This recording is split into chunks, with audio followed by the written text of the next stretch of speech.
Assista agora a mais um episódio do podcast Cultura em Cena. As gravações acontecem no palco de um teatro, onde há uma mesa retangular de cor bege com duas cadeiras de frente uma para a outra. Ao fundo, uma cortina preta de teatro é iluminada por luzes de LED roxas, criando um clima aconchegante e artístico. Sentada em uma das cadeiras está a apresentadora Thalita Nascimento, uma mulher branca, de altura média, cabelos curtos e pretos com mechas vermelhas e óculos de leitura. Na outra cadeira está o poeta e escritor Wagner Vieira. Ele é um homem branco, de cabelos castanhos, porte mediano, também usa óculos. Ambos estão prontos para iniciar o diálogo enquanto as luzes roxas destacam o cenário.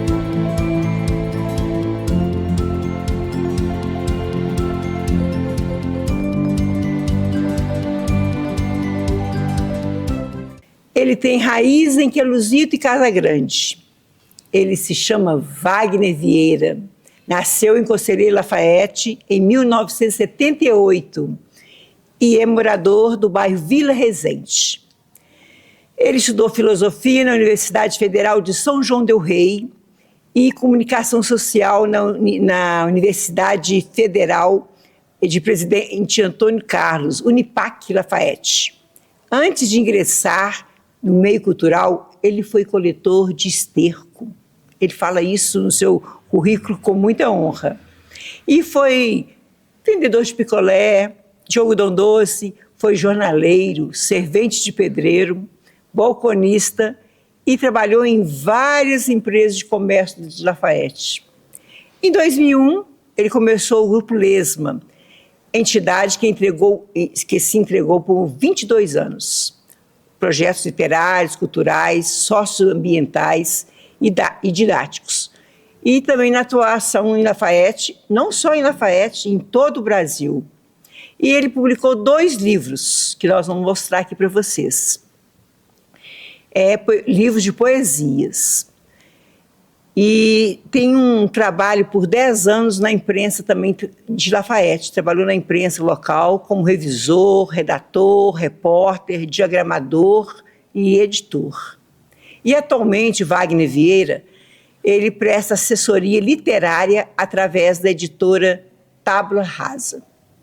Então, com vocês, Wagner Vieira. Prazer imenso, meu amor. Prazer. Você está aqui conosco essa noitinha. E vamos agora falar sobre o seu trabalho. Muito obrigado pela oportunidade. Vida longa ao podcast Cultura em Cena. É isso que nós mais queremos, porque sabemos que através deste trabalho nós podemos colocar em evidência todos os artistas de Lafayette, que esse vai ser só o primeiro, não só de Lafayette, mas de toda a região do Alto Paraopeba, né?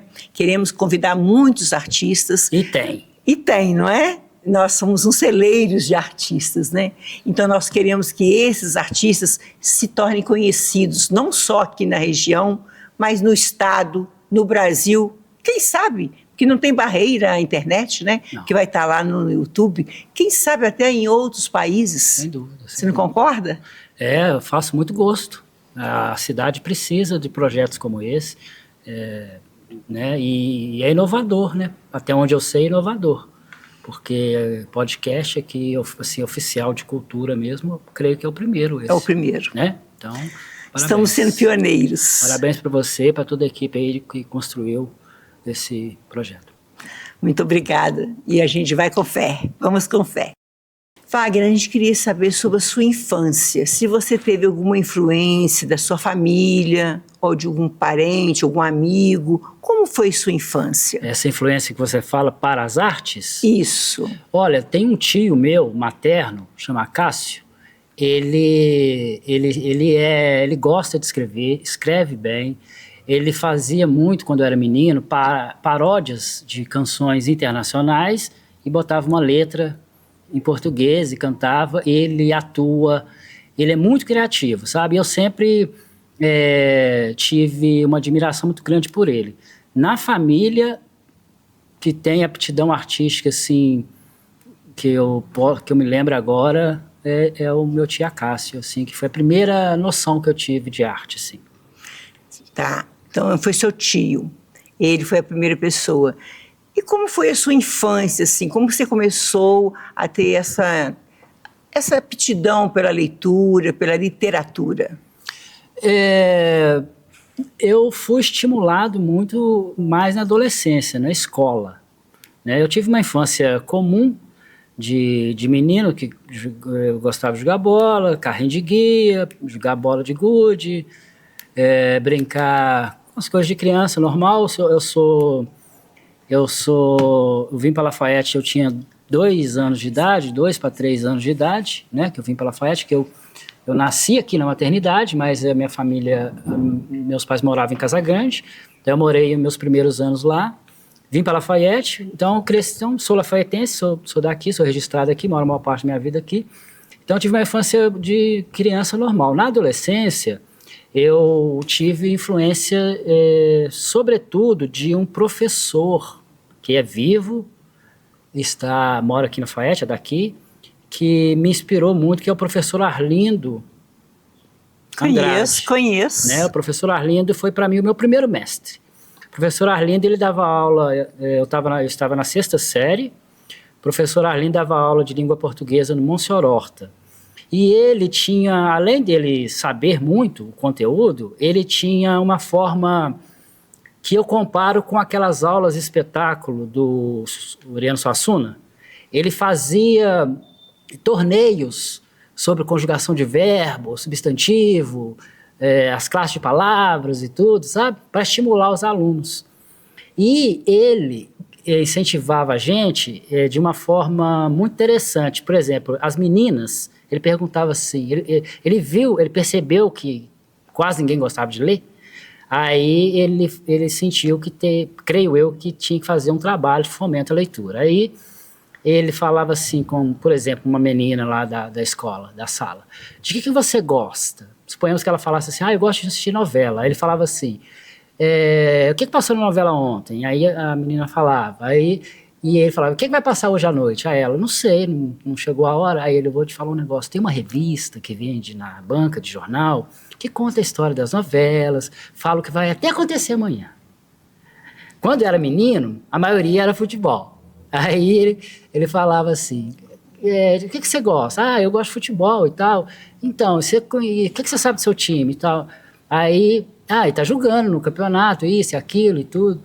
Mas você sabe o nome de todos os jogadores? Você sabe e tal? Aí ele falava, não, você compra um jornal, porque no jornal tem uma parte que fala de esporte, vai falar de futebol, vai falar quem que o seu time está comprando, qual jogador que está comprando, qual jogador que está machucado, qual que vai entrar no jogo, qual que não vai.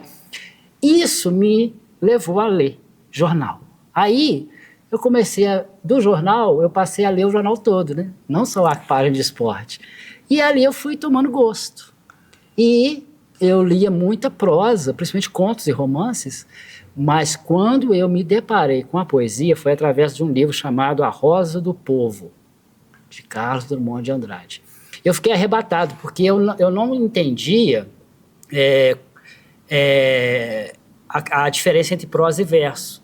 Eu entendi os textos de parágrafos.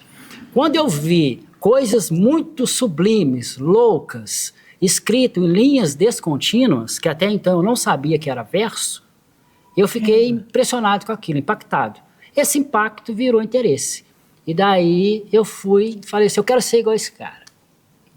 Claro que eu não sou e nem serei, mas eu queria ser igual, né? Eu quero fazer isso. Aí eu comecei, porque o poeta, o escritor, o artista, de modo geral, mas nós estamos falando de poesia, né, em especial, a gente começa imitando. Então eu imitei Drummond, imitei Cecília Meirelles, imitei Ferreira Goulart, que tive a oportunidade de conhecer pessoalmente. Então, assim, foi mais ou menos isso.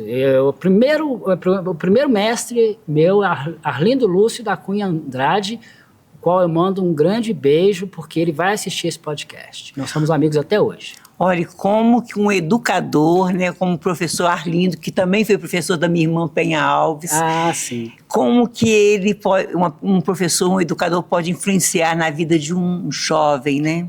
Olha como que é importante. Ser professor é uma profissão. E sem essa profissão não tem nenhuma. Porque a pessoa não precisa pode ser um analfabeto.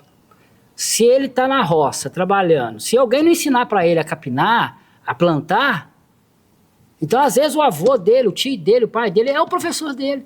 Não existe profissão sem professor. É verdade, você tem toda razão. Eu achei o que você me falou do professor Arlindo, como você começou, esse toque e esse gatilho, né? Eu me emociono porque a gente tem amizade até hoje. Eu passei por momentos difíceis da minha vida de saúde.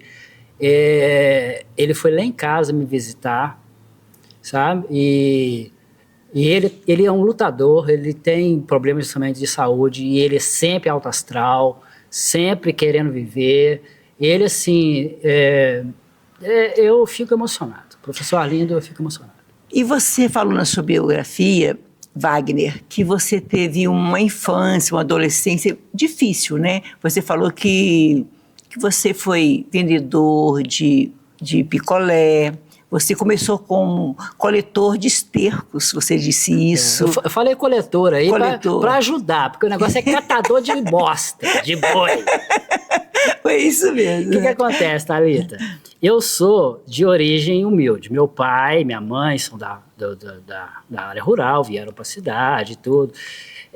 Minha mãe é costureira, dona de casa, muito trabalhadeira. Ela que fez esse cachecol para mim, Dona Madalena. Meu pai trabalhou na Coca-Cola de ajudante, trabalhou no Ferro Ligas, sempre trabalho braçal, sabe?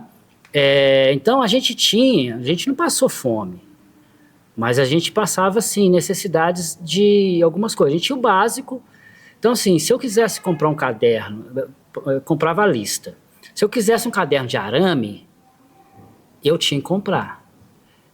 Na minha época, as escolas obrigavam, era norma que tinha que ir uniformizado. Então, às vezes, tinha que ajudar a comprar um uniforme, porque somos eu e mais um irmão. Minha mãe teve, no primeiro parto, 3 filhos gêmeos, mas eles faleceram no espaço de 1 ano. Então, eu sou o mais velho, mas eu sou do segundo parto. Meu irmão é 2 anos mais novo que eu. Então, eram nós dois de idades bem próximas, né? Então, ali com 11, 12 anos, eu, meu irmão, o Dinélio, o Ricardo, o Dinei, que é meu amigo que trabalha aqui na praça, no Varejão, e outros aí, a gente ia, esse negócio de catar esterca, porque tinha um senhor lá no bairro, o seu Afonso, falecido já há muitos anos, ele tinha uma horta muito grande, ele vendia para o bairro, porque naquela época a Vila Resende era uma roça, entendeu? Uhum. O mercado mais próximo que tinha era perto do santuário, tá. Entendeu? E no centro a gente não tinha condições de vir. Então muita coisa o seu Afonso vendia para a comunidade ele mesmo. E ele precisava muito de esterco, porque era muita coisa. Era um espaço, era como se fossem uns 2 lotes, assim, só de plantação de hortaliças. E aí ele arregimentava a meninada do bairro para catar esterco. Só que é o seguinte, tem uma técnica, tem que ser o esterco seco. Sim. Porque o saco de esterco seco, quanto mais seco, mais cabe. E se você colocar o esterco úmido, significa que tem água nele. É igual colocar água no leite. Aí, se o seu Afonso percebesse isso, ele não contratava mais, entendeu? Então, a gente tinha essa orientação. E é leve, é igual carga de carvão. Você vê um caminhão de carvão, parece imenso, mas é uma carga leve, né? E aí, a gente ia, às vezes a gente arrumava um vizinho, emprestava um carrinho de mão. Aí vinha aqueles meninos lá segurando, um carregando o carrinho, o outro com os estercos, às vezes trazia nas costas, a gente aguentava. E é com esse dinheiro que eu tinha, com esse lance, era muito lá no terreno de Joaquim Honório, que hoje foi comprado pela Vale, na região ali da Água Preta, você deve conhecer. Sim. E aí, com esse dinheirinho que eu ia fazendo, eu falando de mim, né, todos nós, é que eu tinha condições de ir na missa aos domingos, eu tinha condições de, depois da missa, comprar um algodão doce, comprar uma maçã do amor, tomar um refrigerante, entendeu? Que eram coisas assim que meus pais, às vezes, não podiam me dar. Era considerado supérfluo, né? Aí por isso que tem essa história. Mas aí depois, aí depois começamos a vender algodão doce. Isso era comum lá na região lá, nessa idade aí da pré-adolescência, assim, a meninada trabalhando, vendendo algodão doce, vendendo picolé, chup-chup, né? Então eu fui indo nessa até que eu consegui um trampo numa banca de jornal que tinha perto do santuário ali, perto da Basílica. Aí por lá eu fiquei quase um ano entregando jornal, arrumando, era meio balconista também e tudo, entendeu? Até aí precisava melhorar porque eu queria comprar um tênis, chamava Le Cheval, era como se fosse um Nike de hoje. E nessa época eu já estava com quase 15 anos e todo mundo usava, que assim, todo mundo que tinha condições usava, assim, eu vinha no centro às vezes para passear e tal, no final de semana, e eu queria ter um Le Cheval, ele era muito caro, só tinha na Elmo, antiga Elmo. Eu lembro da Elmo. Se eu lembro, você também tem que lembrar. Eu lembro. Somos quase da mesma idade. Aí eu comecei a trabalhar de servente pedreiro, numa obra mas eu trabalhei pouco tempo, porque eu sempre fui muito franzino, muito fraquinho para serviço pesado. Mas eu consegui comprar o Le Cheval. Mas o mais importante é que, trabalhando como servente pedreiro, eu descobri a diferença entre cal e cimento. Você sabe qual que é? Não sei. O cimento corta, a cal come. E eu ia desprevenido, eu não tinha uma botina direito, então, quando tinha que fazer massa que levava a cal, eu meio que descalço ali e tudo, meu pé começou a machucar, porque cal come mesmo, é impressionante, é igual frieira. Que isso? Aí eu não aguentei. Eu só sabia que cal é branco e cimento é cinza. Não, a química dela é bem mais forte que a do cimento, tanto é que ela, dependendo da massa, né, que for fazer, tem que levar cal para dar uma força na parede, que for e tal, dependendo da obra, né? Mas eu fiquei alguns meses lá, aí nisso eu consegui, um amigo do meu pai nessa época era vendedor, um amigo dele, chamado Eliene Tadeu Pinto, e a sua esposa Conceição, ele estava precisando de uma pessoa para balconista num bazar lá na Duque de Caxias. Aí meu pai me levou lá, ele me aceitou e tal. Com 15 anos ele me fichou. Minha carteira foi assinada quando eu tinha 15 anos. Poxa. Aí por lá eu fiquei uns 3 anos, depois fechou o bazar. Aí eu comecei a trabalhar como cobrador para ele. Pessoas que estavam devendo e precisavam receber e tal. Depois ele mesmo me indicou para um irmão dele, que era lá no Varejão Crijosa, ali na Avenida Furtado. Trabalhei 1 ano lá no Varejão Crijosa, entendeu? Então, a gente vai indo. E depois você passou também a trabalhar tinha vários, eu já tinha alguns... Sim, eu trabalhei numa loja que ficava perto do Ponto Frio. Isso, em lojas. Vendia liquidificador, essas coisas, eletrodoméstico e tal. E depois também prestou serviço também para alguns jornais, como editor. Aí já foi um passo que aconteceu na minha vida. O que acontece? Aí fui indo nessa e tal. Eu tive uma crise de depressão aos 19 anos, que eu fiquei 2 anos afastado. Eu era fichado no Varejão, eu tive um surto e eu precisei ir para um tratamento muito, muito rígido. E nessa aí, como eu era fichado, já era o meu segundo emprego fichado, né, com carteira assinada. Aí eu tive o auxílio do INSS. Eu fiquei quase 2 anos afastado. Aí esses 2 anos eu não estudei, eu não trabalhei, eu não namorei, eu não fiz nada. Eu só ficava chapado. Antigamente, os remédios controlados o efeito colateral era muito pesado e eu tomava muita medicação. Então, eu fiquei inútil 2 anos da minha vida.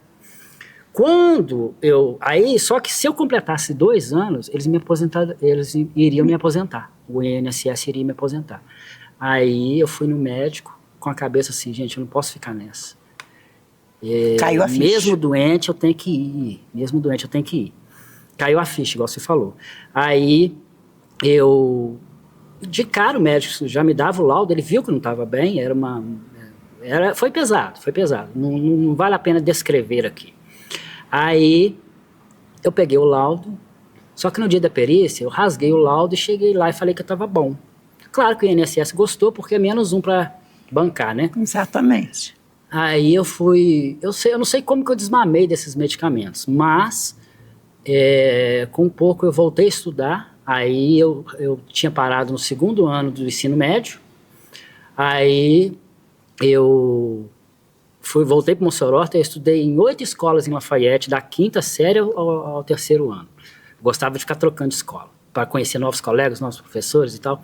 Mas no Mossoró eu tinha um xodó, e tenho um xodó com Mossoró, que eu estudei lá 3 vezes. Aí eu estava no 2º ano, fui para Mossoró, voltei a estudar. Aí conheci uma figura, chama Inês Raquel Vieira, que é uma amiga, ela é colega de escola. A gente começou a namorar e ela morava na Santa Matilde e ela me apresentou ao Osmir Camilo. E que ele me mostrou o Jornal da Lesma, eu me identifiquei. Eu já tinha lido os livros do Osmir antes de conhecê-lo e achei a literatura dele maravilhosa, impressionante, né? Eu gostava de ler o Alberto Libano Rodrigues, o Marco Antônio Gomes, que ele é de Piranga, mas morava aqui. Ele tem uns livros maravilhosos, interessantes sobre história de Piranga, assim e tal, da cidade de Piranga, umas coisas místicas, poesias também e tal. Então eu conhecia eu li a antologia Lafayette Prosa e Verso, sabe? Eu queria conhecer os escritores, porque aí nessa fase eu já estava com vontade de escrever, tá, sabe? Mas eu queria conhecer. Eu achava que os escritores eram só os grandes, os que eu via na biblioteca, nos livros, né? Aí eu vi que Lafayette tinha muita gente boa. E dessas gentes boas, esses três me chamaram muita atenção. 4. Foi em primeiro lugar o Osmir, que eu achei impressionante o estilo dele, muito assim, envolvente, inteligente, sensível. Tinha uma coisa daquela poesia marginal praticada nos anos 60, que eu gostava, mas eu só conhecia o Chacal, aquele Nicolas Ber, né? Os que parecia em algum tipo de mídia, ou jornal, ou eu lia em biblioteca. Mas aí eu falei, gente, tem isso em Lafayette e tal. Aí gostei muito do Libano. Aquele livro que Lusíadas eu achei genial, porque o jeito que ele traz a literatura do Camões, para o estilo do Camões, né, dos Lusíadas e tal. O Marco Antônio e o Kleber Ottoni, que escreveu um livro chamado Santo Daime, que eu gostei muito também. E aí eu falei, eu não sabia que tinha, sabe? Eu achava que só tinha em São Paulo, Rio, Belo Horizonte. Aí ela me apresentou os Osmir, foi uma identificação muito rápida, eu e ele. Nós dois gostávamos de poesia, nós dois gostávamos de recitar. Nessa época eu já recitava nos botecos, nas farras e tudo. Mas aí entrei, fui começando a participar do LES, participei até novembro do ano passado. Eu estava aí. Depois é que eu saí e estou em outro momento da minha vida. Ótimo. Inclusive você já publicou 2 livros, né? Sim. Um foi esse aqui, né? Que se apresentou, o primeiro livro seu, né? Esse livro, todos os 2 foram publicados pela Lesma Editores. Esse é o Francis Cantos. Esse livro começou a ser escrito em 2000. Pode passar o outro aí, porque depois eu explico. O outro é esse aqui, que é o segundo, né? E eu quero que você fale um pouquinho de cada um para nós. Tá bom. Tá bom? O meu processo de escrita, ele é lento. O Francis Cantos, por exemplo, eu comecei a escrever ele em 2003. Eu estava estudando filosofia lá em São João del Rei. E aí foi interessante que em São João del Rei eu tive contato com os frades franciscanos, com o franciscanismo, de modo geral, né? Porque lá tem a Igreja de São Francisco, tem o seminário, os conventos e tal.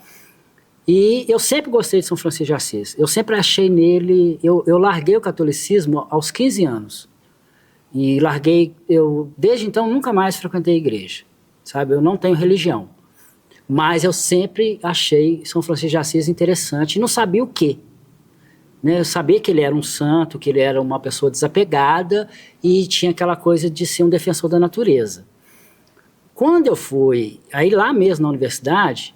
eu comecei a estudar sobre São Francisco. E eu fui descobrindo que ele era um trovador medieval, influenciado pelos poetas persas do sufismo. Mas isso é pouco falado.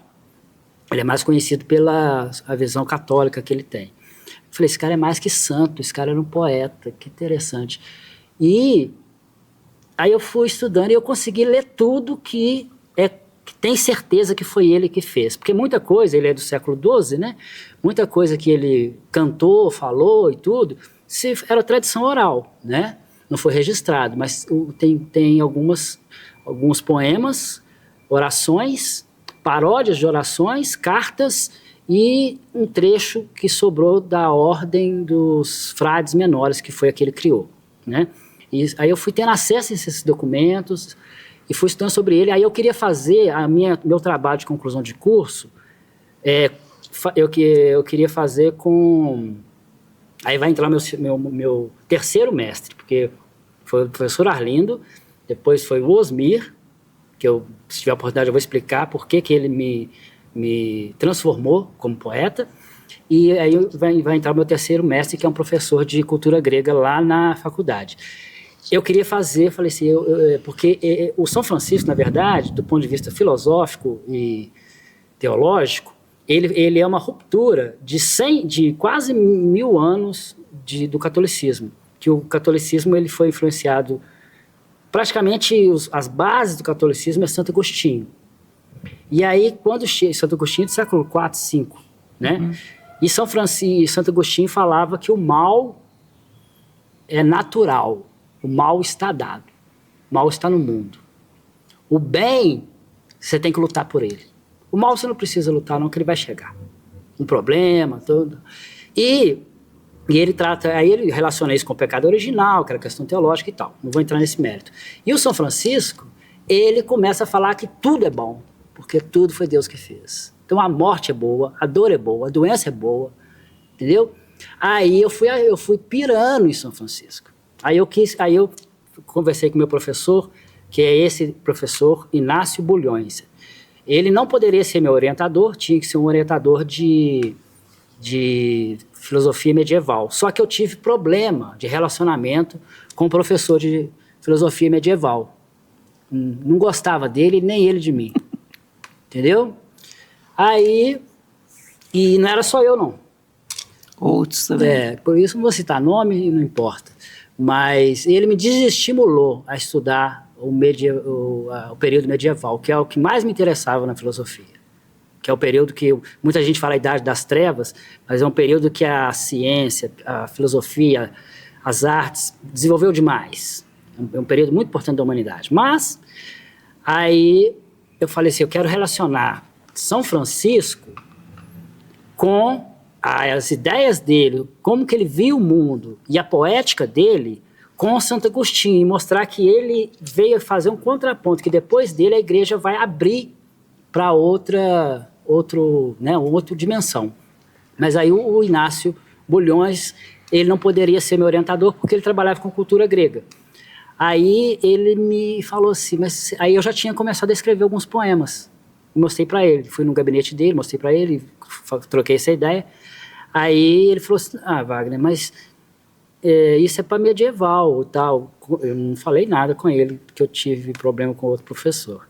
Aí ele falou assim, eu falei, beleza. Aí ele falou assim, mas tá difícil, Inácio. Ele falou assim, continua escrevendo, tá bonito esses poemas, quem sabe você faz um livro.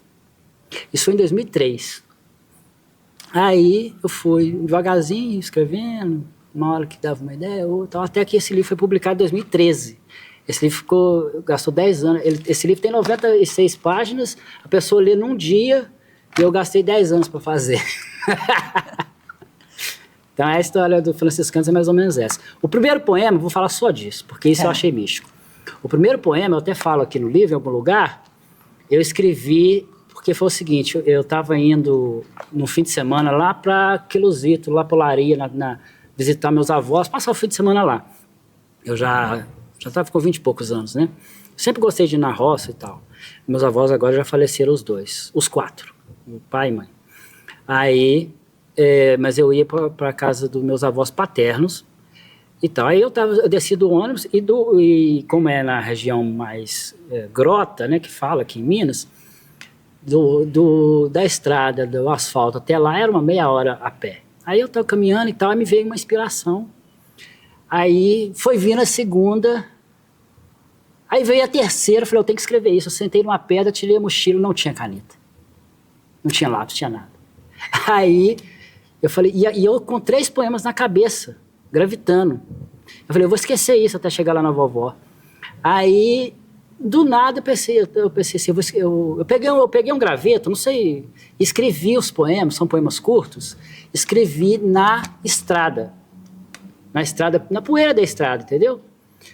Que na minha cabeça, se eu escrevesse esses poemas, eu ia decorá-los, porque eles estariam registrados.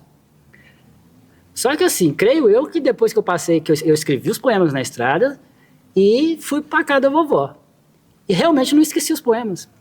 Isso, eu acho que é psicológico, né? A minha cabeça guardou.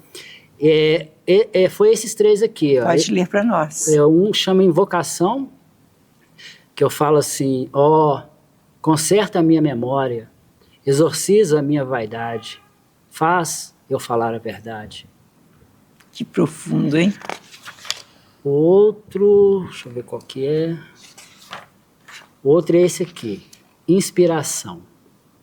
Dó, ré, musa, fá, si, sol, lá, sim. Na onde? Em mim. E o terceiro é um que eu falo da terra, porque eu fui criando poemas inspirados em São Francisco, né? No pensamento dele, no sentimento dele, do jeito que ele via as coisas. Aí eu fiz sobre as 4 estações do ano, tal, as 4 fases da lua. Aqui tem a água, fogo, terra e ar. Aí o da terra foi o terceiro que eu escrevi, todos 3, esses 2 dias, que eu escrevi lá na estrada. Esse chama Alimento Terra. Eis-me aqui, mato, virgem e selvagem, puro tato. Sou um seu igual, vosso irmão, em água, céu e chão. Mito e mensagem, louvor, grito, canção. Lindo. Aí, daí para frente, eu fui marcando. Aí tive o incentivo do Osmir, já tínhamos, a Lesma já tinha editora, né? E lá em São Paulo eu conheci um artista chamado Rodrigo Pet, que é o cara que fez as ilustrações internas do livro, da contracapa, que é linda essa contracapa. O Rodrigo Pet, ele trabalha dando visibilidade artística à população em situação de rua na Praça da Sé. É a história, em rápidas palavras, do primeiro livro. E esse é de 2021 agora, recente, né? Sim. Enquanto Dorme Sua Face. Esse é um livro, não sei se é mais intimista, mas os meus poemas, eles têm muita influência da filosofia, dessa questão do pensamento. Eu fiz uma coletânea de poemas que eu fiquei pensando assim, enquanto uma pessoa está dormindo, está acontecendo muita coisa. Muita coisa. Mesmo que a gente não lembre, o Freud fala que a gente sonha toda noite. Toda noite. Só que quando a gente fala que não sonhou, é porque a memória não reteve o sonho, né? Então eu quis falar desse subjetivismo, de que às vezes uma coisa que não parece banal, uma pessoa na rua, ela pode ser muito interessante, muito mais do que a gente pensa, né? Porque a gente vive numa sociedade do culto ao ídolo, do culto ao espetáculo. Então, para mim, é o grande cantor, é o grande artista, a grande atriz, celebridade. Nós estamos vivendo nesse tipo de sociedade. Só que tem muita gente que é importante, eu estou falando, eu não te falei lá atrás do meu tio Acácio, que está morando lá na roça, trabalha mexendo com plantação e tudo, e ele é responsável por eu estar aqui agora conversando isso com você, né? E aí esse livro trata um pouco disso, e eu fiz ele na época da pandemia com o apoio da lei Aldir Blanc, e eu resolvi fazê-lo em preto e branco, e achei que o mundo estava muito pesado, embora a gente estava na pandemia, muito cheio. Aí eu procurei trabalhar espaços brancos na página, com a influência que eu tenho do concretismo e tal, sabe? Só que esse livro eu não quis lançar, esse livro nunca foi lançado. O único dia que rolou uma possibilidade no Moliette, na Mostra Moliette, de lançar esse livro, eu coloquei para lançar. Só que no dia do lançamento eu passei mal, eu não pude ir. Aí tirou, porque era um lançamento coletivo, tinha outros livros para ser lançados e ia lançar o Enquanto Dorme a Sua Face junto. Então aí depois que aconteceu isso eu falei assim, não era para lançar mesmo. Então o que eu fiz? Quando ele ficou pronto, eu fiz uma tiragem menor. Quando ele ficou pronto, algumas pessoas eu fazia questão que tivesse esse livro, que eram pessoas queridas, pessoas que tinham a ver com ele, e eu vou seguindo com ele, debaixo do braço. Esse livro, se tiver oportunidade de lançamento, eu lanço. Igual teve no Moliette, aí... Mas vai ter oportunidades. Mas eu mesmo não me esforcei para criar o lançamento, entendeu? O Francis Cantos, não. Ele foi um livro que eu precisava, foi o meu primeiro livro, eu preciso, né? Não. E esse livro foi muito bacana, por quê? Porque esse livro foi lançado na Matriz de Nossa Conceição, com uma missa celebrada pelo padre Zé Maria Coelho, no dia de São Francisco, dia 8 de outubro de 2013, né? 2013, 8 de outubro. 3 artistas de Lafayette, 4 artistas de Lafayette, 5... A Lígia Finamori fez o projeto gráfico de diagramação, hoje ela não mora mais na Lafayette. O Humberto de Souza é autor das fotos, a gente chama ele de TOTS. O Osmir foi o editor, e no lançamento, o Rodrigo Pet, lá de São Paulo, é o que fez os desenhos de cada capítulo, né? Cada capítulo tem um desenho bem abstrato sobre... Aqui é um tipo de desenho dele, ele faz desenho Ele trabalha com pintura, desenho, madeira, metal, ele trabalha com muita coisa, ele é um grande artista.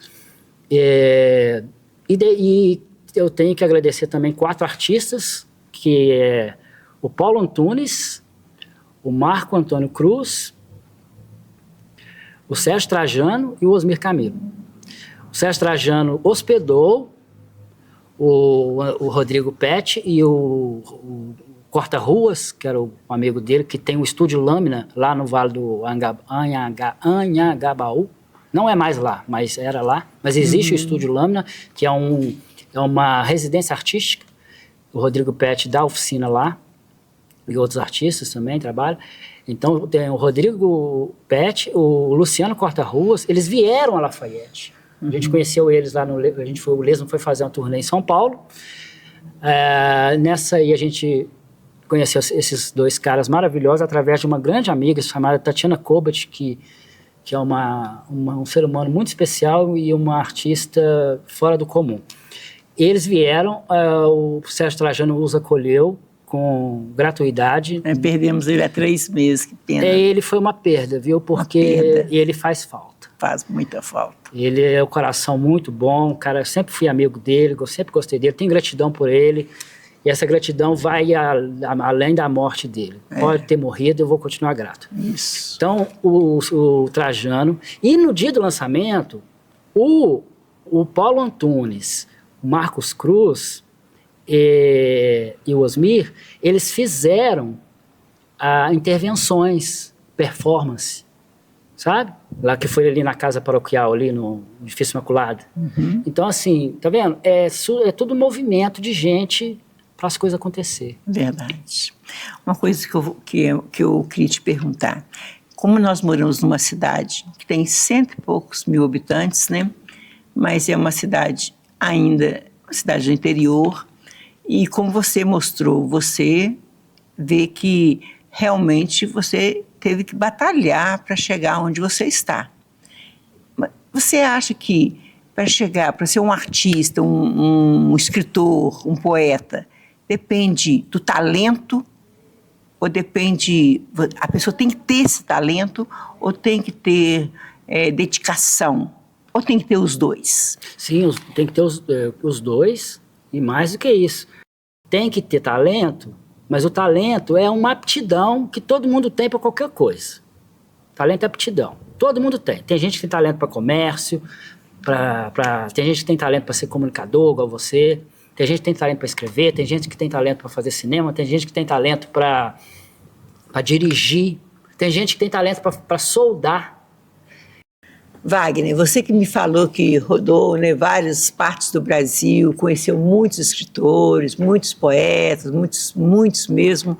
Eu queria que você me falasse de alguns, principalmente que você mencionou Ferreira Goulart. Sim, sim. Foram vários assim que a gente teve a oportunidade de conhecer através da Lesma, né? Porque no período que eu trabalhei junto com a turma da Lesma, a gente viajava muito, né? Então tem esses pesos pesados, como se diz. O Ferreira Goulart, eu acho que mais importante do que o encontro com ele foi o motivo. Nós fomos à Lesma Editora com o grupo Coral Poesia Social. Foi a Academia Brasileira de Letras no Rio de Janeiro lançar o livro do Alex Milagre, Lafayette Rodrigues Pereira, um ilustre queluzense. A Academia Brasileira de Letras só lança livro e promove livro de acadêmicos, sabe?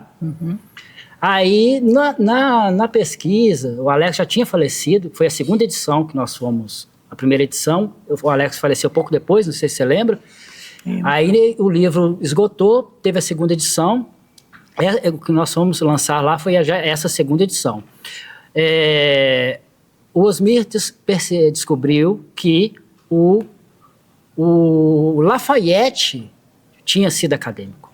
O Lafayette era acadêmico. O que aconteceu com o Lafayette? Ele era amigo de Machado de Assis, criou jornal com Machado de Assis, o primeiro jornal diário do Rio de Janeiro. Lafayette é um dos fundadores, Lafayette Rodrigues Pereira, que fique registrado. E ele foi acadêmico, ele foi eleito para a Academia de Letras. Só que quando o Lafayette foi eleito, ele já estava acamado, doente. Então ele não foi receber lá, mas ele é acadêmico. Isso justificou, nos nossos contatos com a Academia Brasileira de Letras, justificou o lançamento do livro do Alex lá. Falou, o livro fala de uma pessoa que foi acadêmico, é acadêmico de vocês. Aí, beleza. Teve o lançamento lá, muito bacana, o Coral dos Idosos, que a Lesma, né, ainda tem ainda, participou, e foi um encontro rápido com o Ferreira Goulart, porque eles têm aquele chazinho deles aqui, igual nós, né? Aí a gente estava do lado de fora, tirando fotos, olhando aquele busto bonito do Machado de Assis e tudo. O pessoal curtindo, né? Porque a Academia Brasileira, o prédio é muito lindo, tudo ali, os arredores é patrimônio histórico, só coisa bacana e tal. Aí nisso a gente viu o Ferreira Goulart, o Osmir viu e me falou, Wagner, aquele lá é o Ferreira Goulart, tava ele mais uma pessoa. Essa outra pessoa era o Antônio Carlos Sequim, que é vivo, era o editor dele, é um grande crítico de literatura, poesia, poeta também e tal. Aí, mas foi um encontro rápido, nós presenteamos o Ferreira Goulart com o livro do Alex. Eu vi, tem uma foto de vocês. Tem a foto, exatamente, tem a foto, né? Presenteamos o livro do Alex com o Ferreira Goulart, e isso, para o Ferreira Goulart, e isso foi em setembro de 2016. Em novembro do mesmo ano ele morreu. Então, assim, foi 2 meses antes dele falecer. Mas tem outros poetas também, assim, considerados aí, e que são grandes mesmo, mas que tem essa projeção, né, de nacional, assim, de grandes autores, né, como se diz. Um que eu gosto muito, me influencia muito, e que eu conheci também nessas caminhadas da Lesma, mas aí já foi em Montes Claros, foi o Arnaldo Antunes. Montes Claros tem um projeto chamado Psil Poético, que até inspirou um projeto da Lesma, que é um projeto mais importante da Lesma, que é o Abril Poético, é esse que roda as cidades todas, né? Com poesia e todas as artes. Aí, e o Psil Poético acontecia todo ano, no mês de outubro. Então, a gente foi várias vezes. Numa dessas, o Arnaldo Antunes, ele sempre tem, o Psil Poético sempre tem um poeta homenageado. Então, tudo gira em torno de um poeta homenageado. Então, já teve o Capinã, o Nicolas Ber, a Alice Ruiz, esposa do Paulo Leminski, que também é uma poetaça, uma mulher fenomenal, como pessoa dá até medo, de tão forte que ela é, sabe? É difícil falar, mas assim, porque são muita gente boa, sabe? O Arnaldo Antunes fez um show, Thalita, no teatro lá de Montes Claros, que era assim, igual tá aqui, só que sem nenhum tipo de adereço.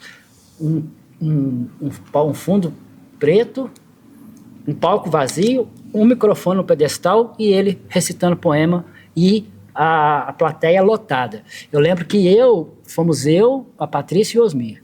Eu e a Patrícia, a gente assistiu em pé, em cima de uma caixa de som, daquelas caixas de som grandona, que usava muito, porque não tinha mais lugar, entendeu? E o Arnaldo Antunes, e nesse fundo, ficava projetando, enquanto ele recitava, ficava projetando imagens. Então foi um showzaço, um show de poesia, ele falando poesia. Era ele e o microfone, mais nada. Ninguém, e silêncio absoluto. Só parava para aplaudir. Maravilha. Ele é fenomenal. Aí no final, no final assim, do evento, ou do dia que ele já tinha que ir embora, teve um jantar, num restaurante lá, para a poetada toda.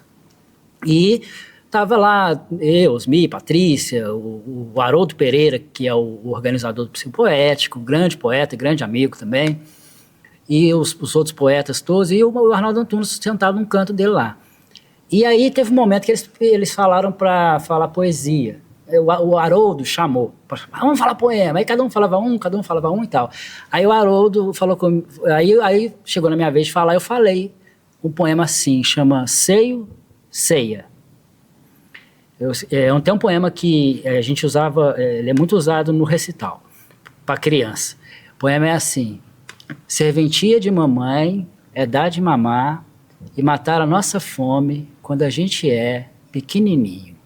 Serventia de maçã é matar a fome do lobo mau bonzinho. Mamãe é pura, é a pura que pariu o bebê Deusinho. A maçã é a fruta que caiu sozinha. A culpa não é sua, a culpa não é minha. A culpa é da vovozinha. Aí tal. Aí todo mundo recitando e tudo. Quando o Arnaldo Antunes teve que sair para pegar o voo, ele saiu antes. Aí eu fiz questão de despedir dele, porque eu sou fã dele. Aí eu fui despedir do pessoal. Quando eu fui despedir dele, abracei, cumprimentei, falei, leia seus livros, gosto de você desde os Titãs e tal. Aí ele falou comigo assim, com aquela voz de cavalo que ele tem: adorei você ter enquadrado a Virgem Maria. E foi. É assim as histórias da vida. Ótimo, muito bom, você tem muito ótimas histórias. Deixa eu te fazer uma pergunta. A juventude que gosta hoje da palavra, que gosta hoje de escrever, que quer ser poeta, que quer mostrar poesia, você acha que hoje está usando uma outra forma, uma outra maneira de mostrar a poesia, por exemplo, através do rap? Por exemplo. O rap é um bom exemplo. O rap é norte-americano, antigo, né? Ele chegou no Brasil, em São Paulo, muito praticado pelo Mano Brown, né? Aquele pessoal todo. Como é que chama? A banda do Mano Brown? Banda não, os Racionais MC, né? Tem uma referência e tudo. Mas o rap ele tem variações, né? E ele tem, depois foi criado recentemente, não sei se é tão recente assim, os slams, que são batalhas de poesia, né? Que eu acho muito bacana, aqui na FAET tem. Então, assim, hoje eu acho que está tendo mais até facilidade para quem gosta de escrever, quem gosta de poesia, se apresentar, se mostrar, se fazer se conhecer, entendeu? Porque isso tudo, porque a sociedade cresceu e também por causa da tecnologia, em especial a internet. Hoje a pessoa pode ter um blog e ela recitando, ou ela publicar as coisas dela, e nas redes sociais. Como eu sou poeta e tudo, eu sigo muitas pessoas que, nos meus seguidores ali, e as pessoas que eu sigo, tem muitos que são poetas, e tem muita coisa boa, tem muita gente jovem fazendo poesia de qualidade, entendeu? Então, assim, eu acho que tem mais espaço, mas também tem mais gente e o mundo está mais confuso, mais corrido. Então tem que levar em consideração essas coisas. Mas eu não demonizo a internet, não. Não demonizo nada. Tudo que o homem faz é bom e ruim, né? Se fizer um automóvel, ele é bom e ruim. Vai dar problema. Hoje nós temos problema de congestionamento, né? Tem acidente, isso e tal. Antes da máquina de ferro, o mundo era atrasado. Com a Revolução Industrial, criou-se, e a máquina de ferro, a ferrovia, né? Ferrovia ligando a Europa, globalizou. A globalização traz problema, mas também traz soluções. Então, assim, eu não demonizo, acho que tem que ser crítico, mas não demonizo. Eu sou crítico de coisas que eu acho obsoletas não, idiotas, coisas bobas que a gente não agrega nada. Mas eu acho que esses veículos, como o rap, os slams, a internet, tudo está facilitando as pessoas comunicarem.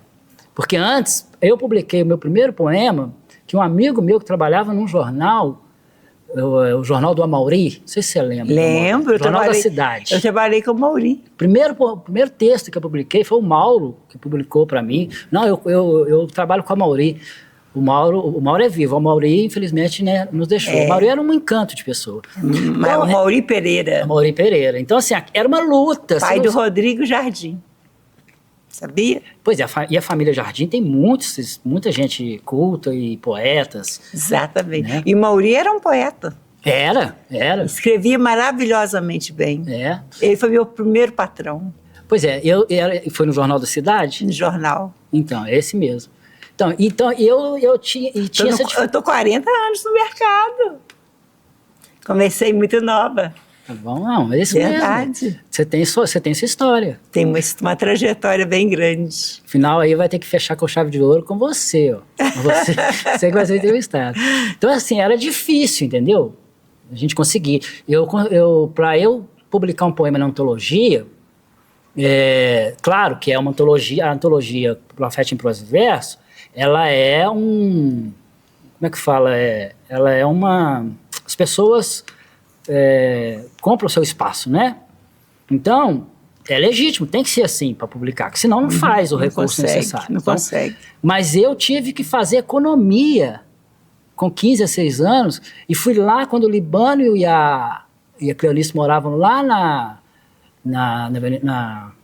naquela principal, onde tem a ferrovia ali, a Marechal Deodoro, Marechal Floriano. Marechal Floriano. Fui lá na Marechal para publicar e tal, e vim aqui embaixo na Câmara, no lançamento da antologia. Para mim aquilo é uma glória, um poeminha meu lá na antologia e tal. Hoje está mais fácil, tem mais movimentos acontecendo, os jovens estão se encontrando para fazer poesia, para fazer um slam, para fazer um show de rap, o que for, entendeu? Tem canais, o pessoal eu tenho visto em Lafayette, poetas, principalmente ligados ao rap, que fazem rap já com clipe, usando a cidade como cenário, e muito bem feito. Tá maravilhoso, tá? É só querer e tudo. Se quiser publicar livro também... Consegue. Eu fico feliz de ver você assim, muito feliz, Wagner. Mas você mencionou durante a nossa entrevista, eu queria voltar nesse ponto, porque hoje, você falou sobre depressão, que você, com 19 anos, teve depressão. E depressão é um mal da humanidade hoje. Você vê que tem adolescentes com 12 anos, 13 anos, que hoje já falam que tem ansiedade, que tem depressão, que já estão nos consultórios psiquiátricos, já estão tratando com psicóloga, que os pais já não sabem mais o que fazer com os jovens, estão ansiosos, passa essa ansiedade até para os pais, porque não sabe o que fazer com os filhos. Então, eu queria que você pudesse dizer para mim e para quem está nos ouvindo agora, o que você acha que é a causa dessa depressão, dessa ansiedade, dessas doenças psiquiátricas que hoje nós estamos vivendo nesse mundo e que pode ser assim, uma solução? Solução não vejo no horizonte, não. Eu vejo assim, que tem que haver o que acontece? No meu caso, é genético. Na minha família, tanto do lado do papai quanto da mamãe, tem casos de suicídio, inclusive, de tios, avós, etc. E tem casos. Então, tem o fator genético e tem o fator ambiental. Eu acho que para discutir esse assunto hoje, eu só estou bem aqui porque eu estou medicado. Eu faço tratamento até hoje. Então, a consciência da pessoa saber qual é a causa, como você falou, meu caso é genético e eu faço tratamento, então você é uma pessoa conscientizada.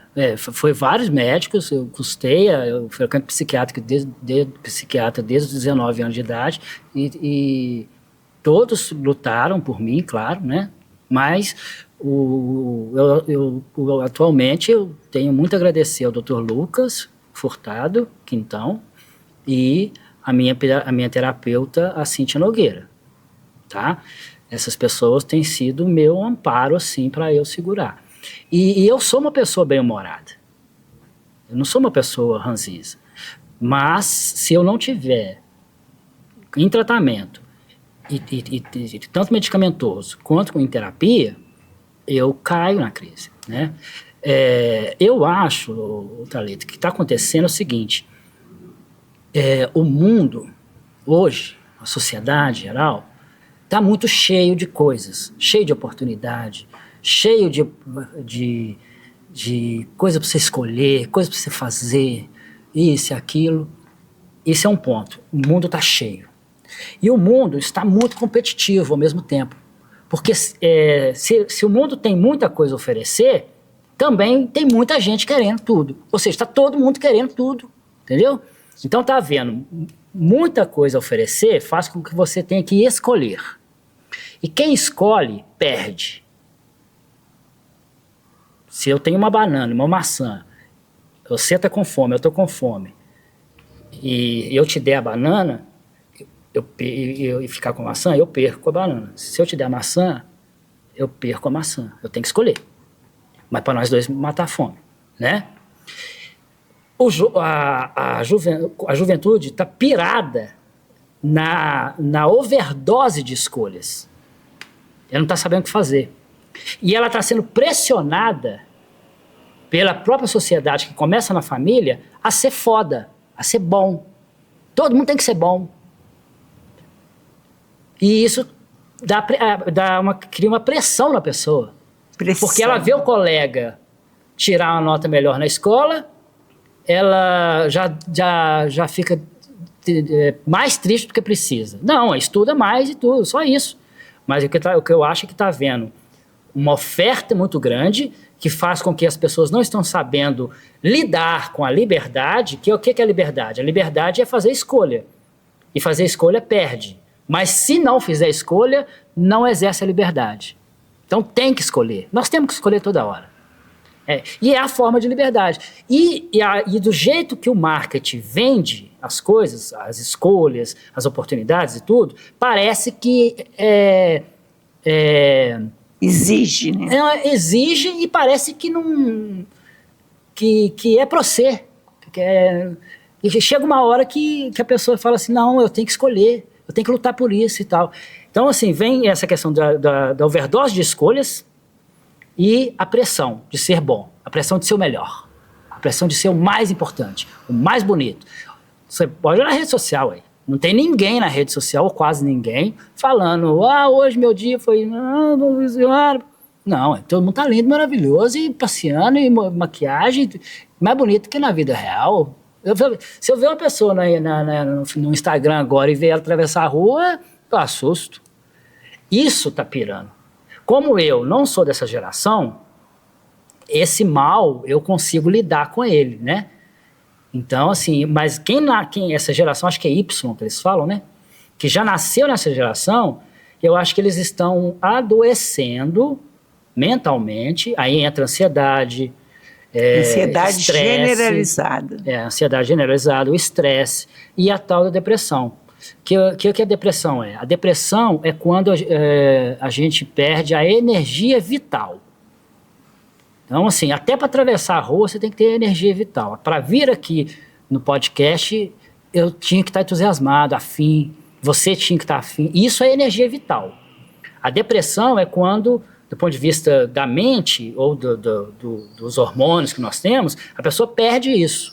Então, assim, num sufoco entre tanta coisa que tem para mim tanta dificuldade, tanta opressão, eu acho que está havendo um conflito, um choque, sabe? Acho que isso é um dos problemas, um dos motivos. Não acho que é o motivo especial, mas eu acho que é um dos motivos graves. Você ter que fazer escolha e ter que ser o melhor. Não dá para todo mundo ser o melhor. Não tem espaço. Não dá para todo mundo ser feliz. Entendeu? Não tem. Se todo mundo for feliz, a tristeza vai ficar triste. Né? Aí, você pode ver que cada época tem sua doença. O século XIX era a tuberculose. Depois veio o câncer. Agora nós estamos falando de depressão, embora o câncer está sobrevivendo. Ele só morre quando a gente morre, né? Ele vai até o fim. Mas eu acho assim, do ponto de vista geral, se for falar ambiental, é esse mundo corrido, a correria gera ansiedade, né? Você ter que ser bom, você ser cobrado toda hora, nem que seja para você mesmo, às vezes a pessoa se cobra, e esse excesso parece de felicidade, de sucesso, de tudo, de dinheiro, de tudo, não, tá ruim, tem gente passando fome, tem gente, não tá bonito igual eles estão mostrando, só que mostram muito bonito, todo mundo acha que pode, quando vai ver não chega, aí decepciona, vai ficando, esse é o fator ambiental. Creio que é por aí, entendeu? Eu concordo com você. Hoje as pessoas vivem num mundo muito de fantasia e muito de pressão, como você disse. A pressão é muito grande, é no trabalho, é na família às vezes, em todos os ambientes, entre amigos mesmo, esse espírito de competição. Então isso gera essa ansiedade e essa ansiedade leva à depressão. Então é uma coisa assim, como você disse, é uma coisa muito ruim. Isso que você falou também, fazer escolhas. É muito difícil a gente fazer boas escolhas. Então a pessoa tem que estar muito equilibrada. A gente tem que estar preparado para o fracasso. Exatamente. Porque a gente mais fracassa do que tem vitória na vida. E é só no fracasso que a gente aprende. É só na tristeza que a gente aprende, é só na dor. Então não adianta ser feliz a vida toda. É aí que entra a inteligência emocional, né? Porque ninguém aprende nos momentos bons. A gente aprende, igual eu estou falando, né? Nossa, a minha infância era difícil, a gente não tinha dinheiro, a gente tinha que correr atrás, tinha que vender picolé. Exatamente. É disso que a gente lembra. Se fosse tudo bom, não teria graça. É verdade. E hoje não, hoje ninguém sabe lidar com fracasso. Qualquer fracasso que a pessoa tiver, se perder uma namorada ali pro outro ali, é o fim do mundo. Eles não estão acostumados a ouvir não. Né? Os jovens, as crianças, desde pequenos, eles não estão acostumados a ouvir não. Então tem que aprender a ouvir não. Sim é sim, o não é não. Então essa geração não está acostumada. Eles querem tudo para ontem, não é? Eles querem tudo para ontem e como você disse, hoje eles estão competitivos demais e querem ser sempre os melhores, né? Os melhores em tudo. E existe, como você falou, por trás da mídia, uma cobrança, né? Como você falou, eu achei muito interessante o que você falou do Instagram, do Facebook, todo mundo lá está feliz o tempo todo. Isso não é verdade, né? Todo mundo feliz o tempo todo. O mundo não é só felicidade, a vida não é só alegria, todo mundo ali, ó, só feliz. Só a felicidade nasceu no século XVIII. Não é assim. Foi nós poetas que criamos a felicidade, foi nós poetas que criamos o amor romântico, tudo nós criamos no século XVIII. Tem coisa que não existe, não. Existem relações humanas, afetos. Existem momentos, Agora ficar criando essas idealizações e tudo, então tem hora que aí frustra, porque a pessoa quando ela vê que parece que tudo é possível, e quando ela vai chegar perto, não é bem assim, ela sente o fracasso como se fosse dela. Mas eu acho que o tempo vai resolver isso, porque quando eu era menino, a minha mãe falava assim, nossa, no meu tempo não fazia isso, vocês faziam não. A gente era o fim do mundo, eu era o fim do mundo para minha mãe. Então, se eu era o fim do mundo para minha mãe e o mundo não acabou, hoje eu estou velho e criticando geração nova, eles vão dar um jeito também, creio. Porque senão vai ser a espécie humana vai pro beleléu. Hoje, por isso mesmo que esse assunto está sendo tão discutido, né? Não, tem que ser discutido. Tem que ser. Tem que ser esclarecido, conscientizado. Isso tem que ser motivo de debate. Não é debate, é observação, sala de aula, professor vê. Eu só fui descobrir que tinha problema de visão porque a minha professora viu quando era criancinha. Né? Então, assim, todo mundo tem que fazer a sua parte. Wagner, como última pergunta, eu queria que você me desse, a mim e quem estiver ouvindo, um conselho. Uhum. Tem pessoas que sonham em escrever um livro, já tem tudo em sua casa, às vezes tudo anotadinho, né? Poemas, mas que nunca divulgou, fica com aquele sonho escondido, né? Lá dentro, latejando. Eu queria escrever um livro de poesias, mas não tem coragem.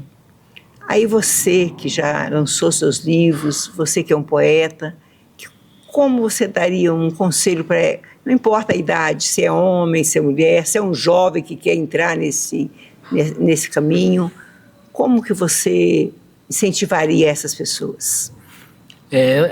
Thalita, é o que você disse mesmo.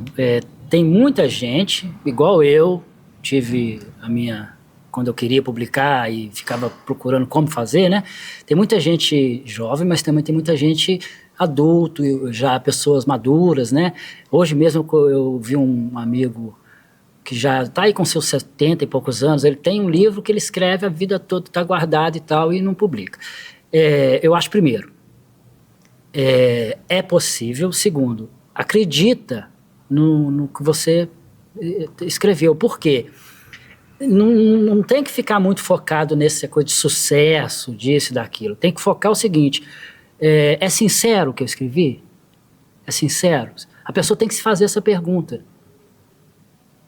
É sincero? Veio do coração? Veio do que eu sinto? Ou do que eu penso? Tal? Beleza. Esse é o principal. Um livro no Brasil, ainda mais com o advento da internet, rede social, etc., está ficando mais caro fazer. Eu acho uma pena, eu acho até que é um problema político, eu acho que deveria ter algum tipo de intervenção, até pelo fato da gráfica ser muito caro. A edição de um livro acaba sendo mais barata do que a parte de impressão. Mas é possível fazer, é possível conseguir apoio, fazer rifa, fazer isso, busca patrocinadores, amigos e tal. E agora tem editais também. Tem os editais, que aí é uma coisa mais profissional, já parte já direto para o editor. Acho que a pessoa tem que acreditar. Ela tem que fazer uma pergunta interior. O que eu escrevo, eu quero publicar para aparecer ou eu tenho algo a dizer? Entendeu? Se a pessoa sentir na sinceridade interior, tem canais. Aqui em Lafayette a gente tem o Consórcio Mineiro de Comunicação, que publica os livros da antologia, né? Nós temos a Lesma Editores. A Lesma já publicou mais de 40 livros, né? E tem uma equipe maravilhosa da qual eu já integrei também, e que pode olhar, pode estudar, ajudar a pessoa a escolher, ver o que pode... fazer uma seleção, etc. e tal.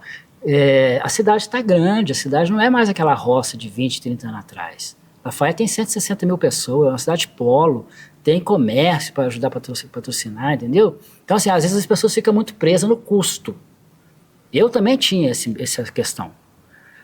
Mas, quando a pessoa batalha, ela quer fazer aquilo, ela deseja fazer, consegue. Só que eu acho que a primeira pergunta ela tem que fazer para ela mesma. Eu estou fazendo isso para aparecer? É vaidade? Claro que a gente nunca vai se reconhecer que é vaidoso, né? Mas ela tem que falar, ela tem que saber se é sincero. Porque se for sincero, é bom. O resto, o aprimoramento, é técnica, é estudo, é convivência com outros poetas e tal, igual eu tive. Uhum. E o que mais me melhorou minha poesia foi eu ter convivido com Osmir, com o Elicuri, com a Dona Avelina, entendeu? Convivido, conversado, trocado ideia com essas pessoas, entendeu? E lendo, estudando, viajando, vendo como que é a poesia do nordestino, como que é a poesia no sul, no sudeste e tal. Mas isso, Cada um tem a sua história. Essa é foi, no caso, a trajetória que eu tive. Mas é possível publicar um livro. Está precisando, tem muita gente boa, com coisa legal, coisa bacana, coisa importante ser publicada, escrito. Tem muita gente com um livro bom na gaveta. Eu acho que eu tem conheço que... muito. Você conhece também? Sempre a gente conhece alguém, né? Eu acho que essas pessoas precisam de ter... acreditar em si mesmo, pensar que, por mais que o livro ele ainda é forte, mas daqui a uns anos a tendência vai, igual o jornal está acabando, o jornal impresso, né? O livro também eu acho que está com os dias contados, assim, não vai ser daqui a 5, 20, 10, 50 anos, mas a gente começou a escrever na pedra, no barro, há 600 anos antes de Cristo, até chegar no couro de animal, até chegar no pergaminho, até chegar no papel, tudo na mão. Depois vem a imprensa. Então as coisas, o produto, o tipo do produto é que muda. Mas o que está dentro, a mensagem, é a palavra. A palavra não muda, porque a palavra, desde que a gente inventou a palavra, escrita, né? Inventamos a escrita, a gente precisa dar para tudo. Sem a palavra não há realidade. Não existe nada sem a palavra. É só a gente tentar imaginar assim. Acabou a palavra.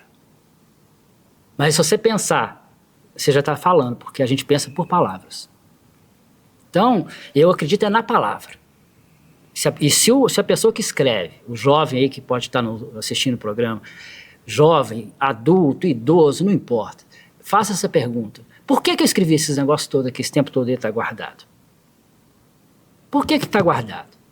Então por que eu gastei tempo escrevendo isso? Aí talvez ele vai descobrir o sentido. Ah, não, isso aqui era bobeira e tal. Ah, não, isso aqui é porque eu lembrava não sei, é coisa que eu sentia, coisa que tal, é importante para mim. Então, aí, ele descobrindo se é importante, aí é batalha. E se batalhar, a chance de ganhar, de conseguir, é maior do que se não batalhar. Se não batalhar, a chance é zero. Ótimo. Foi uma dica incrível. Valeu e, com certeza, muitos que estão nos assistindo agora, vai se sentir encorajados. Agradeço demais essa entrevista maravilhosa. Eu que agradeço. Esse bate-papo incrível que nós tivemos aqui. Você é um talento, realmente. É tudo que já ouvi falar de você, tudo que a sociedade, não só a sociedade, os amigos, todos realmente falam de você. Você é incrível. Conheci muito melhor você, não só eu, todos que estão assistindo. Hoje vou ter uma outra visão de quem é Wagner Vieira. Foi um prazer imenso. Wagner Vieira. Amei de coração. Obrigado. Eu que agradeço.